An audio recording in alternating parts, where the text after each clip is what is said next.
大家好，今天我们看一下这个项目，它是一个 TTS 项目。这种项目呢，大家应该都很了解了，它其实就是语音克隆。那么最近这个语音克隆的工具确实很多。那么我们简单看一下它的说明。这边呢，它是有一个发布计划，需要说明的是这个丰富的标点符号版本。那么这个呢还没有发布，它这边有一个例子啊，然后这边有一个这个标签之类的东西，这些东西呢它现在应该是还没有。我们简单来听一下它的效果。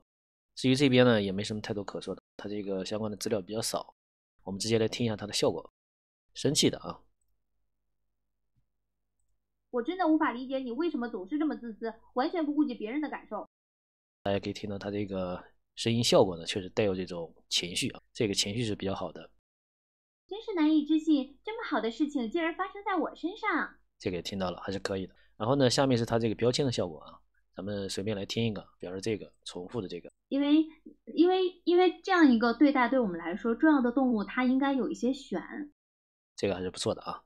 这个思思来听一下，当然，需求的话肯定是有这一部分的。它通过这个标签来实现一些独特的一些声音效果，这个还是挺有意思的。笑，当然，需求的话肯定是有这一部分的。这个效果其实还是不错的，不过很遗憾的是，这个效果呢，我昨天看了一下，它这个应该是没有，它这应该是10月份要发布的这个版本，现在还没有。当然，这个后续它更新了，我再给大家更新。我们看它现在的一些效果，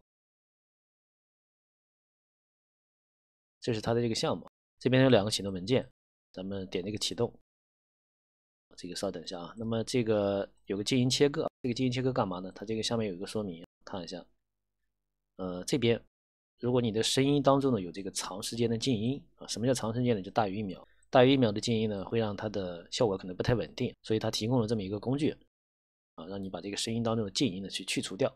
这边呢给大家直接做了一个工具啊，就点这个就可以了。那么这个是2个文件啊，一个是这个，大家把你需要切割静音的这种声音呢，把它放到这个文件夹里面，有 input，这边有个 output，那么这个呢是输出文件，这个咱们待会儿也来做个演示。等一下，我们先看这个项目启动，这边有一个地址，这个就是我们这个启动地址，点一下就可以了。那么它会自动打开，如果没有自动打开的话，你就点一下。这个是使用界面，特别的简单，所以没什么太多可说的。咱们直接来做演示，先来找一个声音，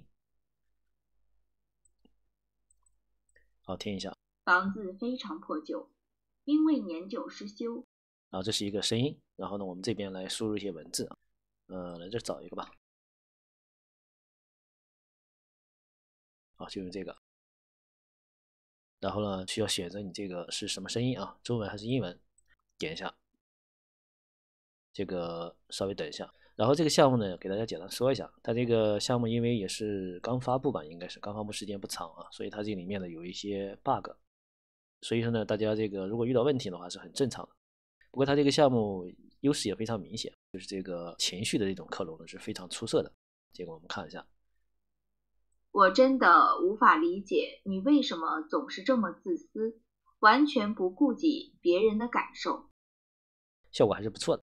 这边这个声音的情绪啊，是完全和你这个声音样本的这个情绪是一样的，就是你这边声音是什么样子的，那么最终结果就是什么样子。我们来换个声音，那么这边呢有一些这种情绪类的声音，比如说这个是在网上找的，也是别人发的，听一下光动嘴不如亲自做给你看。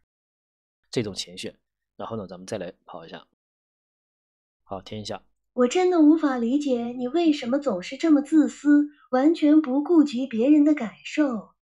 这个语调呢是完全和这边这个语调是一样的，所以说如果你想让这个你最终的语音呢是一个生气的效果或者是高兴的效果，那么你这边提供的声音样本呢就要是这种情绪的这种声音，然后才可以。这是它这个情绪的克隆，这一点确实不错。那么我们再来找一个，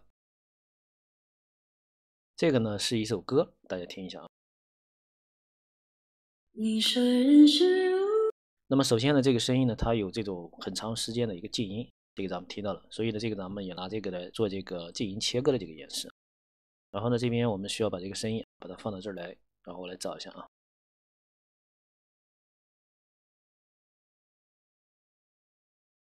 把它放到这边啊，然后呢翻回来直接点这个静音切割，这样就切割完毕了，它这个速度是非常快的。这是这个声音切割完毕之后呢，我们来看一下，大家注意这个时间是很长的，删掉，然后把它拖上来，大家再看，对不对？中间这个静音呢已经被切掉了，还是比较少的。那么这个声音呢也太长了，咱们也把它切一下，大概10秒钟就可以了。它这个声音样本不需要太长，10秒音频足够了。然后呢，我们再来跑一下，好，这边出来了，我们来听一下这个效果，声音调低一点。我真的无法理解你为什么总是这么自私，完全不顾及别人的感受。这个声音大家听到了是不是挺有意思的？克隆了这边这个情绪，还有它的语调。本来这边是一首歌嘛，然后它这个也是唱出来的，所以这个呢是非常有趣的，大家应该理解这个项目的主要的一个用法了。其他的没有什么啊，这个项目比较容易啊，大家有兴趣的话可以自己玩一下。这个情绪的克隆、语调的克隆，这个项目确实做得不错，很好玩。大家拜拜。